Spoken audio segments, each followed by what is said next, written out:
Assalamualaikum warahmatullahi wabarakatuh. Halo semuanya teman-teman, selamat siang, selamat datang kembali di channel kesayangan kita, channel Ilo Entry, dan masih bersama saya Ilo. Dimanapun teman-teman berada, semoga teman-teman selalu dalam keadaan sehat walafiat tanpa kekurangan satu apapun. Amin amin ya rabbal alamin. Di siang hari yang cerah ini ya, wah cerah nih, sudah beberapa hari hujan dan sekarang cerah. Tapi biasanya gitu sih ya, siang hari cerah ntar sorenya hujan. Tapi nggak apa-apa teman-teman ya, yang penting teman-teman tetap berbahagia selalu. Amin.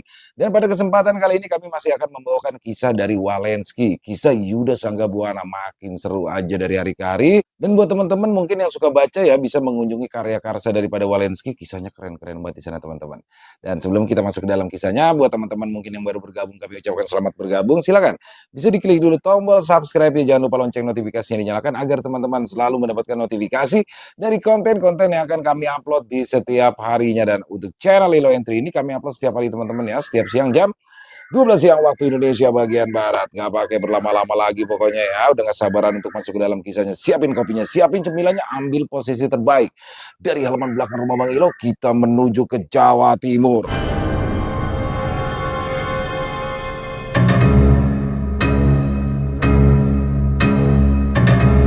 Terjebak dalam bisnis haram. Kisah Yuda Sanggabuana.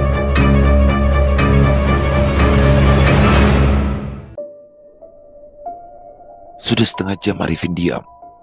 Mulutnya yang biasanya selalu saja ngoceh, kini terkatup rapat. Budi dan Jaka saling pandang sambil menggeleng, lalu kompak menatap ke arahku. Aku paham mereka ingin agar aku yang bertanya. Vin, tumben kamu diam aja. Ada apa? Tanya kepada Arifin. Budi dan Jaka menyimak menunggu jawaban. Arifin tak langsung menjawab. Sejenak menunduk sambil menghela nafas seperti ada beban berat yang menghimpit dadanya. Ya Vin, kamu itu kenapa sih?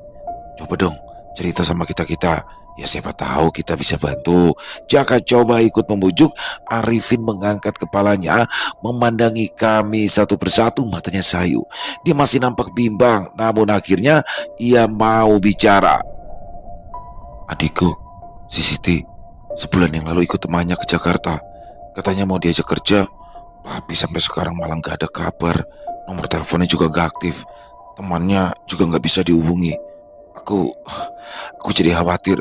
Ya ampun, ya sudah, kamu susul aja. Minta izin sama Pak Yanto. Masa yang gak boleh? Budi coba memberi saran. Sudah, Pak Yanto sudah kasih izin. Tapi masalahnya, aku ini kan belum pernah ke Jakarta. Aku takut nyasar. Apalagi alamatnya kurang jelas. Tulisannya cuma Monggo Mas, Ruko Tanjung Priuk. Itu aja, saut Arifin sambil menunjukkan secari kertas. Mendengar hal itu, Budi dan Jaka jadi ikut merenung. Aku juga ikut khawatir. Kami semua sudah layaknya saudara. Bila sampai ada satu yang kesusahan, kami semua ikut merasakan. Ya sudah, nanti biar aku temani kamu. Ucapku yang langsung membuat wajah Arifin berubah senang. Sepertinya memang itu yang diharapkan. Beneran Yud? Aku mengangguk, tapi Budi di sini justru malah protes dan mempertanyakan keputusanku. Loh, memangnya kamu ngerti Jakarta? Kita semua ini kan belum pernah ada yang kesana. Jangan ngawur kamu deh Yud. Ya aku tahu, tapi kita nggak mungkin dong cuma diam saja. Kalau memang harus kesana, ya berangkat saja. Perkara nyasar itu urusan belakangan. Tapi lebih baik nyasar berdua ketimbang nyasar sendirian. Aku coba membela. Ya kalau gitu aku juga ikut dong. Jaka menyahut yang langsung diamini Budi. Jangan, gak perlulah. Lagian Pak Yanto pasti gak bakal kasih izin. Kalau cuma aku, mungkin bisa. Budi dan Jaka kembali terdiam. Mereka sepertinya bisa menerima alasanku. Akhirnya kami pun sepakat aku akan pergi menemani Arifin. Saat itu juga kami berdua langsung menghadap Pak Yanto untuk mengutarakan niat kami. Silakan saja. Nanti saya coba kontak kenalan saya yang ada di Jakarta. Mungkin dia dapat membantu kalian ya. Tutur Pak Yanto. Serius Pak? Beneran ini? Arifin terkejut senang. Ya, saya itu punya kenalan di Jakarta. Teman satu kampung yang merantau di sana. Mudah-mudahan nanti dia bisa bantu ya. Nanti saya kasih alamat dan juga nomor teleponnya. Aku dan Arifin saling pandang. Wajahnya kini nampak sumringah harapan untuk bisa menemukan adiknya kembali. Kini menemukan jalan. Jakarta, kami datang. Esok harinya, kami berangkat dengan bekal seadanya, naik bis malam menuju ibu kota yang tanahnya belum pernah sekalipun kami injak. Perasaan kami campur aduk antara senang dan juga khawatir. Senang karena kami akan dibantu oleh Mas Waris, kenalan Pak Yanto di Jakarta yang juga sudah kami hubungi dan katanya siap membantu. Tapi kami juga khawatir karena kami tak tahu apa yang akan kami hadapi ke depannya nanti. Setelah menempuh perjalanan kurang lebih 12 jam, kami pun tiba di sebuah terminal bis antar kota yang riuh dan ramai. Hawa panas langsung menerpa wajahku. Saat melangkah turun dari bis, Arifin terlihat lelah dan juga kelaparan.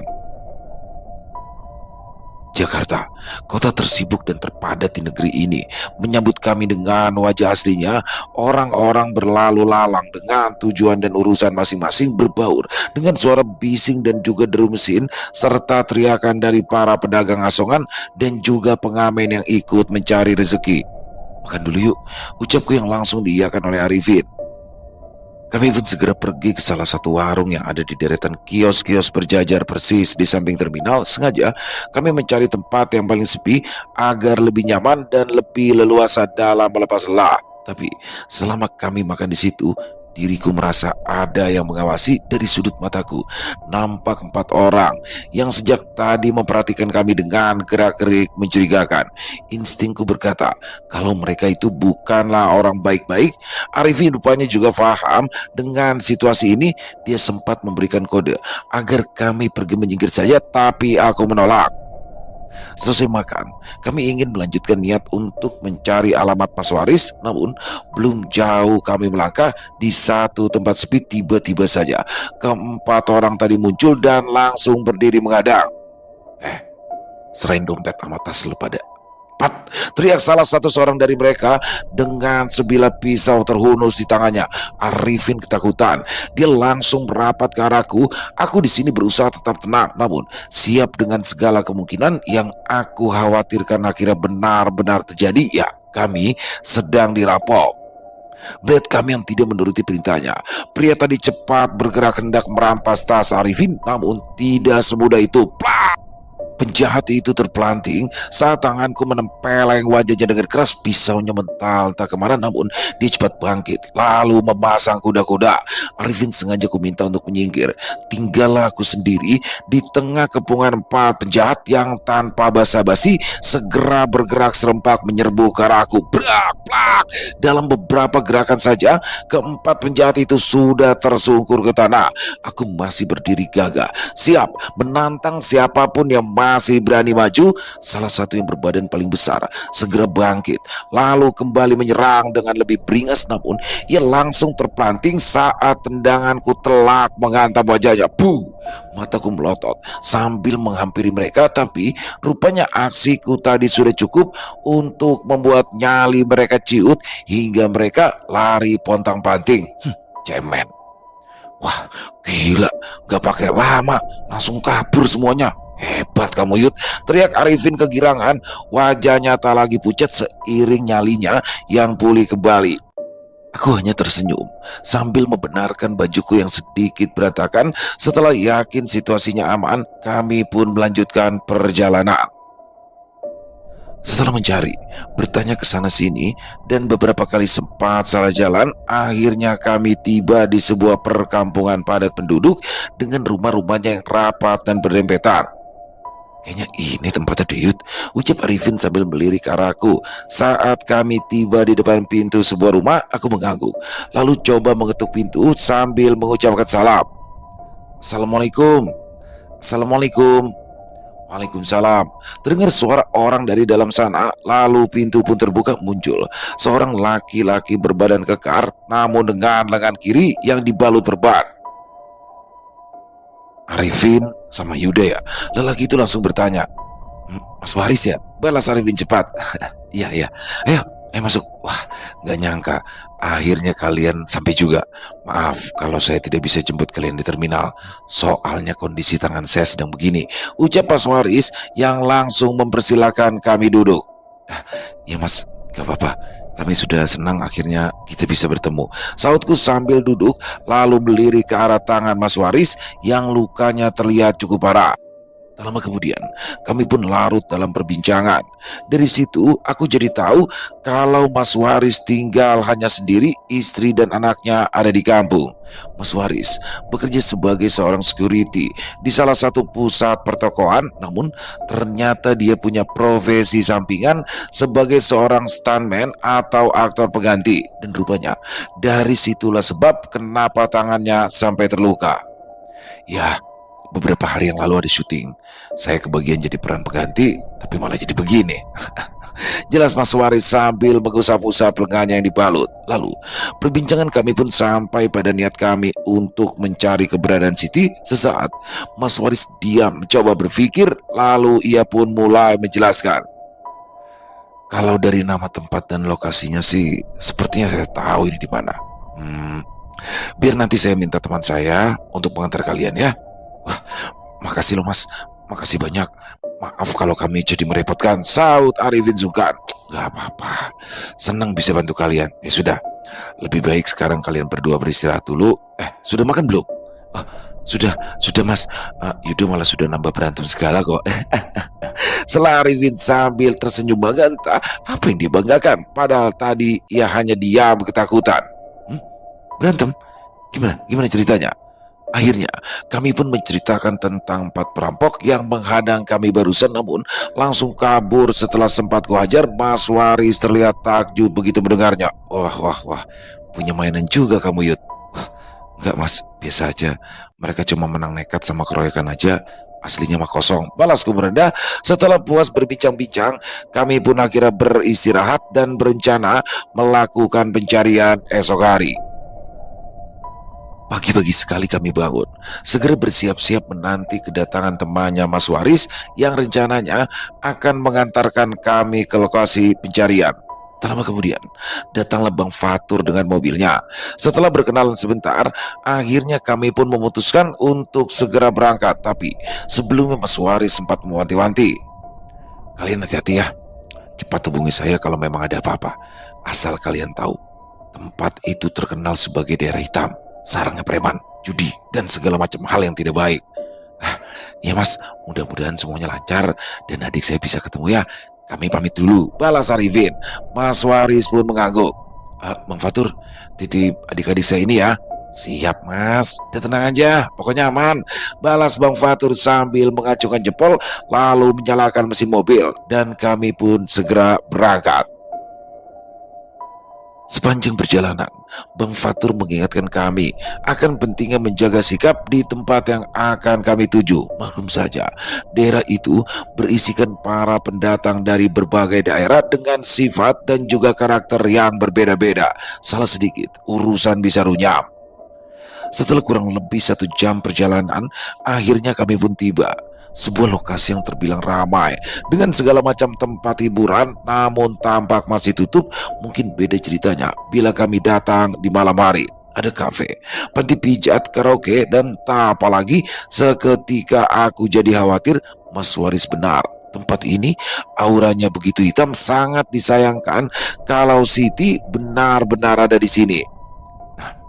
Kalian berdua bisa mulai cari dari sini. Coba aja tanya-tanya. Tapi sorry nih ya, saya nggak bisa nemenin. Saya masih ada urusan. Nah, nanti kalau kalian udah selesai, langsung aja telepon saya. Langsung saya jemput. Pesan Bang Fatur.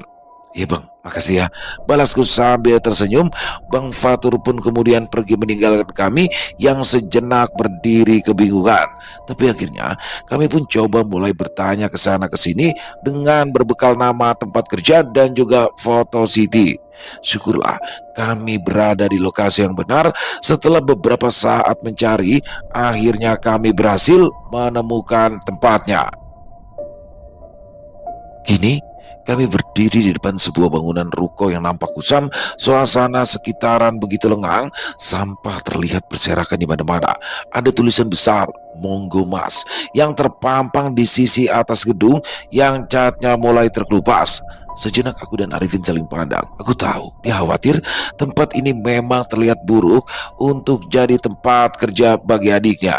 Akhirnya, kami memberanikan diri untuk mendekat, lalu mengetuk pintu rolling door yang nampak tertutup rapat. Permisi, permisi. Tak lama, pintu pun terbuka sedikit.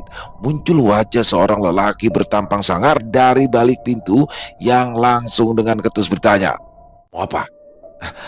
Maaf Mas, mau nanya, apa Mas kenal ya sama gadis ini? Namanya Siti. Nah, dia ini adik saya. Kabarnya dia kerja di sini.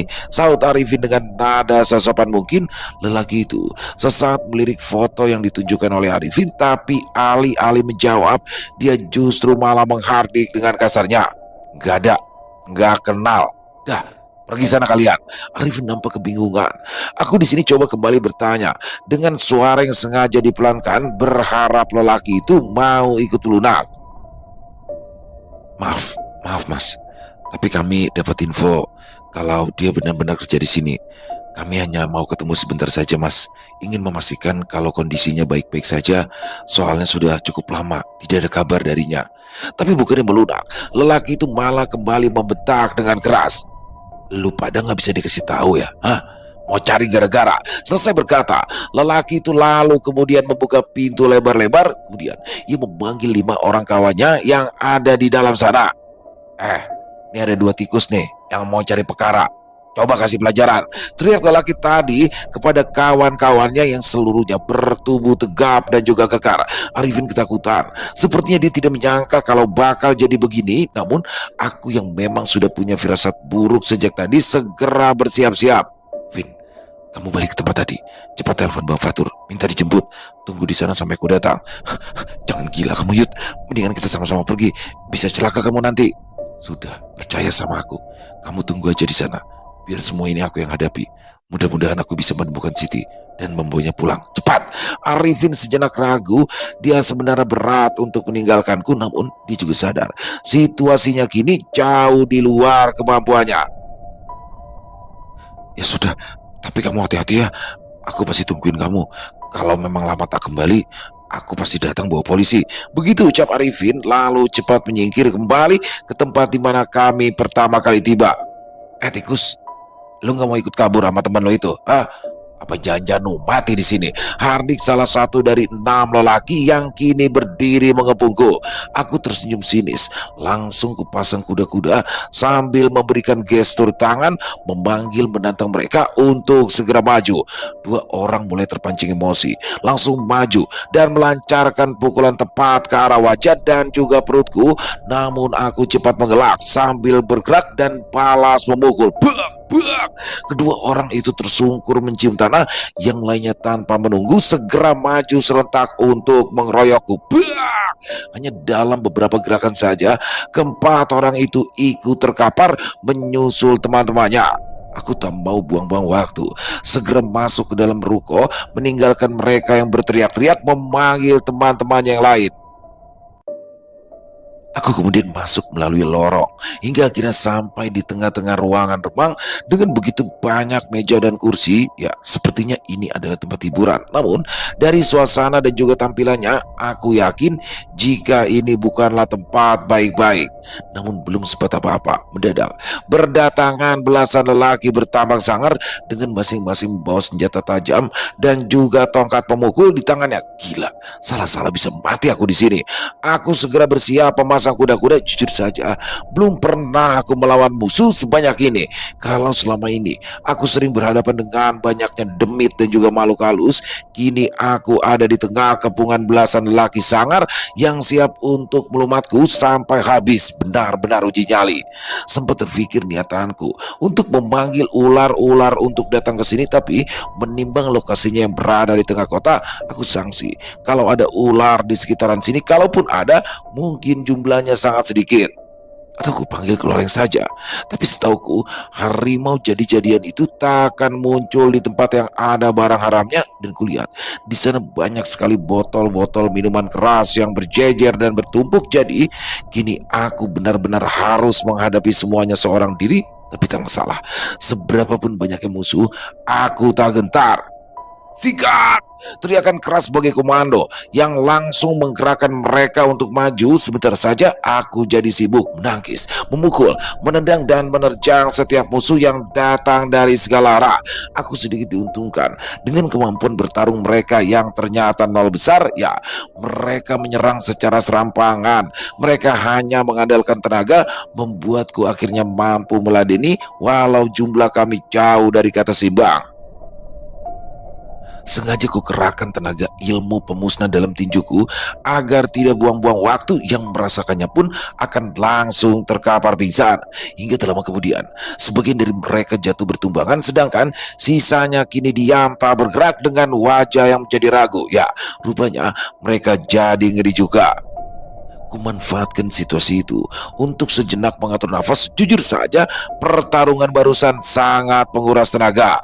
Para lelaki itu hanya berdiri saling pandang, saling tunggu satu sama lain apakah masih mau maju. Namun tiba-tiba, hebat, hebat, hebat. Gila, muncul seorang lelaki berambut panjang yang dikuncir ke belakang. Tubuhnya atletis, kulitnya sawo matang dengan tato naga yang menghiasi lengannya. Dia langsung berdiri di hadapanku sambil bertepuk tangan. Hebat, hebat, kamu hebat. Bisa menghadapi semua anak buahku sendirian, luar biasa, luar biasa. Aku cuma bisa menatap dengan posisi tetap siaga, tapi bisa kurasakan aura kekuatan yang besar dari sosoknya yang terus memandangiku sambil tersenyum sinis. Siapa kamu? Mau apa kamu kesini? Tujuan kamu apa? Tanya lelaki berkuncir itu. Namaku Yuda. Aku ingin mencari adikku yang bernama Siti, dan aku yakin dia berada di sini. Aku hanya ingin membawa dia pulang, jawabku sambil terus menatap sekelilingku berjaga-jaga bila ada yang bergerak maju. Begitu ya? Benar? Kamu benar. Dia memang ada di sini, tapi dia sedang kami sekap di lantai bawah karena dia menolak untuk bekerja menemani tamu yang datang. Aku terkejut. Segala pikiran negatif tentang tempat ini kini benar-benar terbukti, apalagi mendengar kalau ternyata selama ini Siti tengah disekap karena menolak untuk melakukan pekerjaan haram. Biadab. Bangsat. Cepat lepaskan dia atau kalian akan menerima akibatnya. Teriakku lantang menggemak seluruh ruangan. Boleh, boleh. Tapi langkain dulu mayatku. Kamu boleh bangga bisa menang melawan anak buahku yang ternyata tidak berguna itu. Tapi jangan puas dulu. Kamu belum berhadapan denganku. Aku tahu kamu bukan orang sembarangan, dan sepertinya kamu juga punya ilmu simpanan. Ayo, ayo, ayo maju. Sehabis berkata, lelaki itu langsung menyerangku. Aku bisa merasakan tenaga yang besar dari angin pukulannya. Sepertinya lelaki ini tak bisa dianggap remeh. Dalam beberapa jurus, kemampuan kami masih seimbang. Para anak buahnya bisa memperhatikan sambil tetap mengelilingi hingga membentuk sebuah arena pertarungan. Namun tak lama, aku mulai kelelahan. Bagaimana tidak, tenagaku telah habis terkuras saat tadi menghadapi serbuan brutal dari anak buahnya. Tapi saat terbayang betapa Siti selama ini telah dibuat menderita, hawa amarah seolah mendatangkan kekuatan ekstra. Segera kukerahkan tenaga pukulan yang paling kuat, dan lelaki itu langsung terpental mundur saat sebuah tinjuku menghantam keras dadanya. Dia menggembor marah, rahangnya mengeras, lalu dengan kesal langsung membuka kemejanya memperlihatkan tubuhnya yang dipenuhi begitu banyak tato. Lantas dia berkomat-kamit sambil melakukan gerakan-gerakan yang aneh, dan tiba-tiba saja dia mengambil sebilah golok yang tergeletak di lantai. Lalu tanpa basa-basi, dia sengaja mengiris-ngiris dada dan lehernya sendiri. Ajaib, kulit tubuhnya tak sedikit pun terluka. Ayo, ayo, sekarang lu pilih mau pukul yang mana. Ayo, silakan. Semua yang menyaksikan langsung melongo. tapi tidak denganku. Ya, rupanya lelaki ini punya ilmu kebal. Pantas saja laganya selangit. Dia pikir itu hebat. Ilmu receh. Justru aku malah senang sebab setauku ilmu kebal itu berasal dari bantuan makhluk gaib, dan segala yang berbau gaib adalah makanan empuk dari ilmu pukulan pemusnah. Cocok. Ayo, kenapa diem? Coba pukul.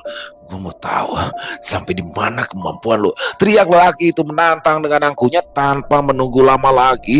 Segera saja aku penuhi permintaannya langsung. Ku hantamkan tinjuku sekuat tenaga menghujam dadanya. Buah! Lelaki itu terpental jauh, lalu kemudian muntah darah dan langsung terkapar.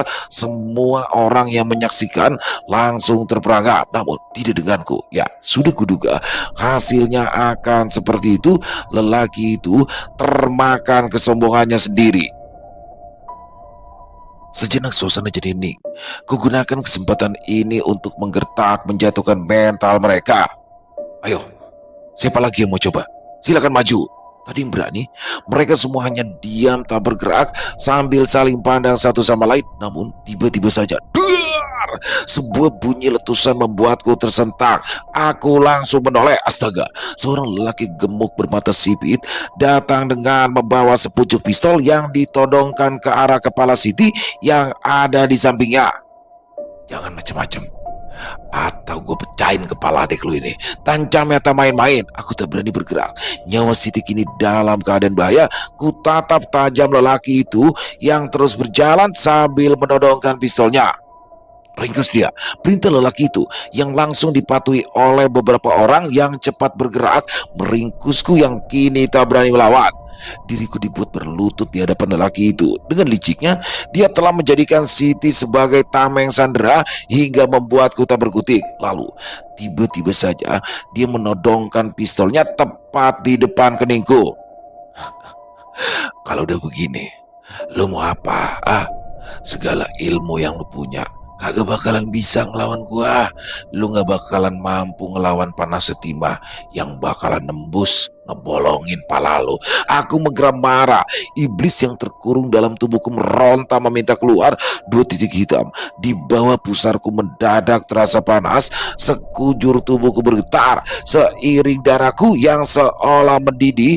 Dan akhirnya sang iblis pun terlepas.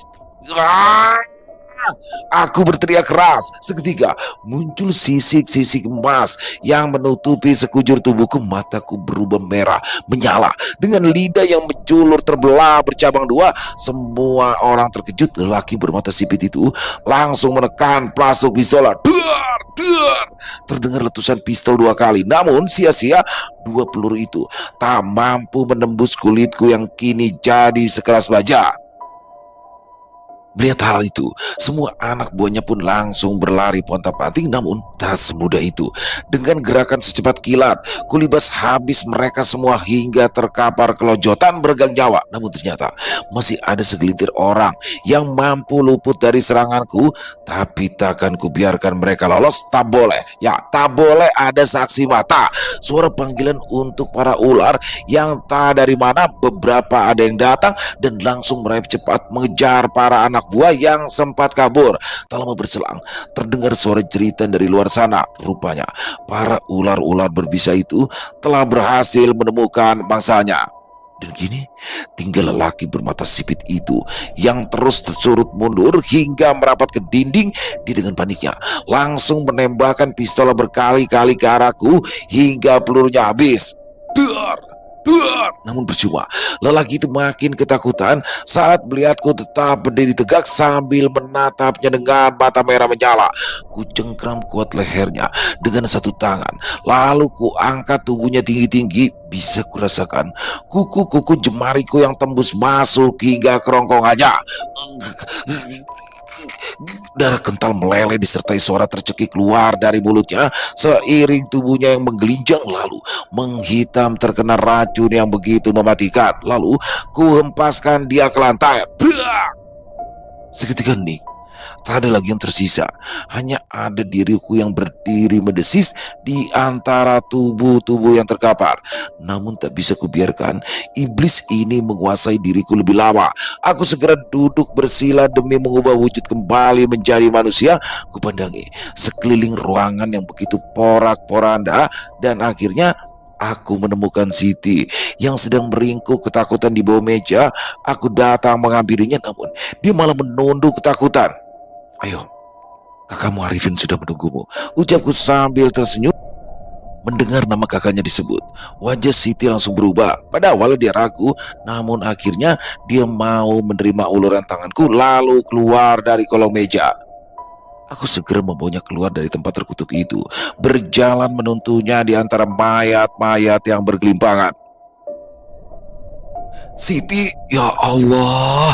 Arifin berteriak menyambut kedatangan kami. Bang Fatur yang juga ternyata sudah ada di situ langsung ikut bercakap syukur. Alhamdulillah, kami pun segera pergi meninggalkan tempat itu.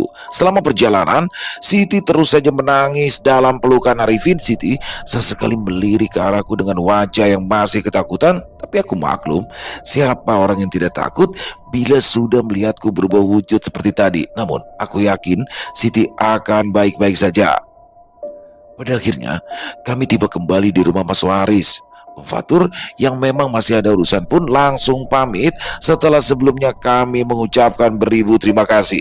Kami semua bersyukur segalanya akhirnya berakhir dengan baik. Aku tak tahu bagaimana keadaan tempat terkutuk itu selepas aku pergi. Sudah pasti akan terjadi sebuah kehebohan saat orang-orang menemukan begitu banyak mayat yang bergelimpangan. Tapi aku tak peduli, mereka semua pantas mendapatkannya. Kami pun setuju saat Mas Waris menyarankan agar kami menginap beberapa hari lagi setelah melihat kondisi Siti yang begitu lemah. Rupanya selama Siti disekap, dia jarang dibelikan makan. Kasihan sekali gadis itu. Keesokan harinya, datang seorang teman Mas Waris ke rumah. Rupanya dia adalah salah satu kru film yang hendak mengajak Mas Waris untuk melanjutkan syuting yang sempat tertunda. "Riz, gimana? Tanganmu udah sembuh belum?" tanya kawannya itu. "Belum, lukanya masih belum kering ini. Masih sakit kalau digerakkan." "Aduh, terus gimana dong? Sutradaranya gak mau tahu nih. Dia mau hari ini lu lanjut lagi." "Aduh, gimana ya? Emang gak bisa cari gantinya?" "Gak ada, Riz. Lu itu satu-satunya pemeran pengganti yang mahir bela diri. Yang lainnya matiran. Lagian waktunya juga udah mepet. Nanti syutingnya malah gak kelar-kelar." Mas Waris sejenak dia berpikir. Lalu entah mengapa ia malah justru memandangiku dari kaki sampai kepala. Apa maksudnya? Wajah Mas Waris langsung berubah senang. Lalu ia berkata, "Gimana kalau diganti aja sama adik gua? Dia juga ahli bela diri. Masalah acting gampang, bisa diarahkan kan nantinya." Ucapnya sambil menuju ke arahku. Semua orang terkejut. Akulah yang paling kaget. Kenapa jadi aku? Dan kini semua mata memandang ke arahku. Ya ampun. Kawan-kawan Mas Waris langsung memandangiku lekat-lekat. Matanya bolak-balik melirik ke arah Mas Waris, lalu ke arahku seolah sedang membanding-bandingkan. Kemudian dia manggut-manggut seperti yakin akan sesuatu. Ya kalau dilihat dari posturnya sih cocok. Tapi beneran nih dia bisa bela diri, ucapnya sambung bertanya. "Dijamin. Lawang dia baru aja ngajar belasan preman kok," sahut Mas Waris coba meyakinkan. "Jangan Mas, jangan. Nggak bener ini. Saya nggak bisa." Aku langsung menolak mentah-mentah. "Yud, tolong Yud. Sekali ini aja. Ya, saya sudah terima bayarannya dan duitnya sudah terlanjur dikirim ke kampung. Ayolah, kamu pasti bisa." Demi mendengar permintaan dari Mas Waris, aku pun langsung terdiam. Dia sudah membantu kami sampai sejauh ini dan aku pun tak kuasa menolak saat kini dia yang butuh bantuan. Akhirnya, hari itu juga kami berangkat menuju lokasi syuting. Arifin dan Siti sengaja tidak ikut. Selama dalam perjalanan, berkali-kali Mas Waris terus meyakinkanku dan coba memberikan arahan tentang semua yang harus kulakukan nanti. Ada-ada aja. Setengah jam kemudian, kami pun tiba di lokasi, sebuah taman yang letaknya tak terlalu jauh dari rumah Mas Waris. Di sana banyak orang yang berlalu lalang, sibuk dengan pekerjaan masing-masing. Aku pun langsung dibawa oleh Mas Waris ke sebuah tenda untuk menemui sang sutradara. Halo bang, sorry ya, saya belum bisa lanjut. Tapi tenang aja, ini ada adik saya yang bakal menggantikan, dijamin gak bakal ngecewain. Ucap Mas Waris kepada seorang pria berambut gondrong acak-acakan berkacamata tebal. Pria itu langsung memandangiku sambil manggut-manggut. Lalu dia pun langsung bicara. Oh, ya udah, bawa aja dia untuk ganti kostum. Bentar lagi syutingnya mau mulai. Mas Waris tersenyum sambil menepuk-nepuk pundaku. Aku masih kebingungan. Apakah ini beneran? Lalu Mas Waris mengajakku ke tenda yang lain untuk berganti kostum. Di situ ku temui banyak orang yang sedang didandani. Kak Reja, tolong dandanin dia nih ya. Ini dia adikku yang mau gantikan aku hari ini. Sutradara juga udah oke. Ucap Mas Waris pada seorang pria langsing berbaju modis namun bertingkah kemayu seperti perempuan. Siapa nih? Ganteng juga. Beneran nih adiknya Mas Waris. Maksud sih, kok cakepan dia sih? Demi mendengar ucapannya, seketika sekujur tubuhku merinding sama merindingnya saat aku berhadapan dengan demit yang paling menakutkan. Selama didandani, sesekali pria kemayu itu mengelus-ngelus pipi dan juga pahaku. Aku tak mampu protes. Aku tak mungkin juga melindungi diri dengan perisai pelindung, percuma, gak bakal mempan. Mas Waris pun hanya tersenyum-senyum geli kalau melihatku yang begitu tersiksa. Setelah 15 menit akhirnya siksaan itu pun berakhir. Alhamdulillah. Selesai dandan, aku pun diminta untuk berperan dalam satu adegan perkelahian di mana aku menggantikan peran sang aktor yang sedang dikepung oleh sejumlah lawan. Pokoknya natural aja Yud. Tadi kan gerakannya sudah diberitahu. Nah, kamu tinggal ikutin aja instruksinya, oke? Semangat ya, kata Mas Waris coba memberi masukan. Dan akhirnya bagianku pun tiba. Aku di sini begitu gugup, mungkin rasa gugupnya sama seperti saat menghadapi Mayang Kemuning bila ia sedang marah-marah. Kamera, action. Dan terjadilah, ya, aku di sini benar-benar menggantikan Mas Waris untuk main film. Sempat beberapa kali take ulang karena aku yang begitu grogi, tapi setelah kesekian kalinya, akhirnya bagian peranku rampung juga. Cut. Oke, bungkus. Teriak sang sutradara yang disambut riuh tepuk tangan dari orang-orang. Mas Waris tersenyum puas, aku yang lemas. Namun tanpa disangka-sangka, sang sutradara datang menghampiriku sambil tersenyum. Akting kamu masih kurang, tapi ya gerakan bela diri kamu keren banget. Sayang kalau cuma jadi peran pengganti. Saya sih masih ada beberapa judul film lagi yang belum digarap. Dan kayaknya kamu cocok deh untuk jadi salah satu pemainnya. Gimana? Aku cepat menggeleng, tapi Mas Waris malah menginjak kakiku lalu mendahului menjawab. Oh siap bang, nanti calling saya aja. Adik saya ini pasti siap untuk main film lagi. Pokoknya dijamin gak bakalan ngecewain deh, ucap Mas Waris sambil mengedipkan satu matanya memberi kode. Aku hanya bisa mengangguk pasrah. Setelah semuanya selesai, akhirnya kami pun bisa pulang. Sebelum kami meninggalkan lokasi syuting, dari kejauhan nampak Kak Reza, si pria kemayu itu memberikan kiss jauh sambil memberi gestur minta ditelepon. Ya Allah, betapa berat cobaan hari ini. Sesampainya di rumah, Mas Waris tak henti-hentinya menceritakan kepada Arifin dan juga Siti tentang betapa hebatnya diriku yang menggantikan perannya di lokasi syuting tadi. Wah, berita besar ini. Gak sabar nih mau ceritain sama Budi dan Jaka. Hahaha.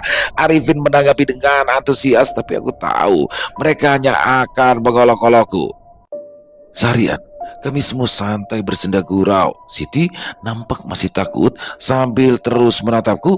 Aku yang tak mau kalau sampai dia bercerita kepada Mas Waris ataupun juga Arifin, memintanya untuk menyimpan rahasia itu rapat-rapat, dan dia pun mengangguk.